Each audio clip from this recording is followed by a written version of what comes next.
Why Jacksonville? Talking with Liam on my interview, and I had an opportunity here, maybe some other opportunities elsewhere, but after speaking with him and seeing what he was going to bring to this table and watching what he did last year, before I did the interview, I had an opportunity to look at the film from Tampa and see the kind of system he wanted to run. And, he had a big emphasis on running the ball. I wanted to be part of that. I want to be a part of that, and that's just something, that's special, for an offensive line coach and an offensive line when you go out there and you put that on display, because it puts them to the forefront. Grant, obviously someone who you got to know in Minnesota. So did you know when Liam approached you that Grant would be the OC? I did not at first. I actually took the job before Grant.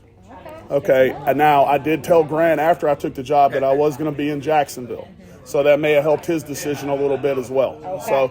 But it's been an awesome, it's great, when you walk into these new staffs, you don't know anybody, to have that familiar face.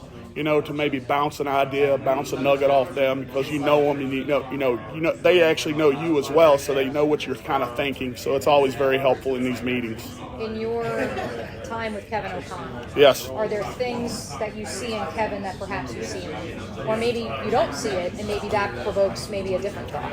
No, you do see some of that LA Rams stuff. You do. I'll be the first one to say it. You can tell them that they've been groomed from the same system. A lot of good things though. Kevin O'Connell was, he could get up and take over a room just like Liam does. It's just awesome. All these head coaches I've been blessed to be around, and some of these great offensive line coaches I've been around, like Mike Munchak, who's my mentor. Just watching them kind of take over a room is just so awesome. They feel like you watch them, it's like almost seeing like a CEO talk to an organization, and I think they do such a great job with that. Absolutely. For your staff, when it came to building it, I know technically Yep. 2 assistants are offensive assistants, but Yep. did you have a goal of having 2 assistants and then being able to divide and conquer the work? Yeah, so our actually Kali'i is actually my assistant offensive line coach. That's his and run game specialist. Yep. So he was specifically brought here in the manner of that. Trevor is an offensive assistant by title, but he's been a college offensive line coach, offensive coordinator in the college the last couple of years. And, when I took the job, I talked with Liam, and I said I just wanted football guys, O-line guys in that room. I think that's important. Not only that does it help me, it helps those guys. It allows them, if I'm not there, if I'm in a meeting or something, they can pull one of those guys out. They have a question. It's just like having 2 or 3 more offensive line coaches, and it's so helpful out on the field. We're able to split up the drills. I can give them specific things to do with the guys, and I know I can trust them because I've talked with them. I know their background, and it's so helpful for me and them. Why was Khalil a hire on the staff for you and for Liam? Well, speaking with some people, as soon as I got the job, I got phone calls left and right about Khalil.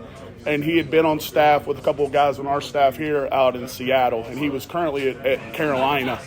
And, and the first call I got was actually from the O-line coach there in Carolina, Harold Goodwin. And he said, I'm going to hate myself for doing this, but you need to hire this guy. So when he said that, I said, well, this is the kind of guy I need. Because when it comes down to it, I'm sitting there in that room, I'm kind of like the Batman. I needed a strong Robin. I really do, because they make your life so much easier. Totally. And now the way that you guys have structured it, Yeah. it depends on the day. Are you specifically with the tackles, police specifically with the centers? How do you guys divide? Yeah, we'll split that up, based on what we see. But I'll move them all around. Right now, the last couple of days, I've kind of been working with the tackles a little bit more.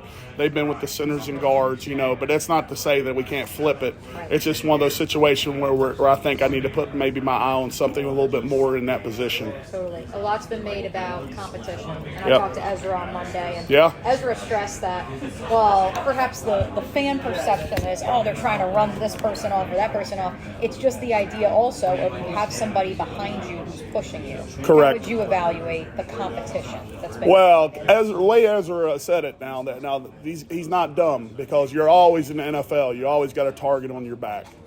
And I'll be the first one to say that. I was in Pittsburgh Steeler land, and I was with a guy named Ramon Foster. Mm-hmm. And my first year there, he had a bullseye on his back.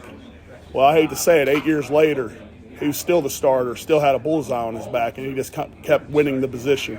So Ezra's not dumb. We're always going to look for that next guy.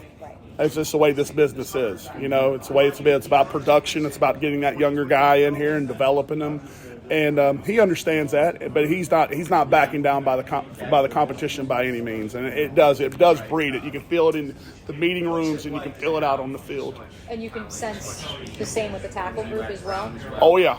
It's really starting to show its head. You know, they can feel the pressure of the other guys because they're just as good as you know. I would have no problem with one of these guys stepping in and being the starter. You know, it's good because, like you said, it breeds the competition. It allows these guys to go in there and compete for those jobs. What do you see in Walker Little? I see consistency. You know, he's a guy that comes in every day, and you know, he's one of those guys who works his ass off, brings his lunch pail into work. You know, kind of guy, blue collar guy that works his ass off, and that's the kind of guys that, you know, that we can lean on in this room and in this organization. And then how about Anton? Anton has done an excellent job for us. He's just, you know, he's still working toward being more consistent. You know, he's an athletic guy. You know, when you look at him, you're like, man, this guy's ceiling's so high. He can be this so high. But then you want it to be every play. So, you know, it can be a little bit of a roller coaster, but he's getting better at it. He really is. He's working so hard at it. Hey, Mia here, and thanks so much for watching 1010XL Jaguars. For even more coverage of the Big Cats, be sure to subscribe to 1010XL Jaguars.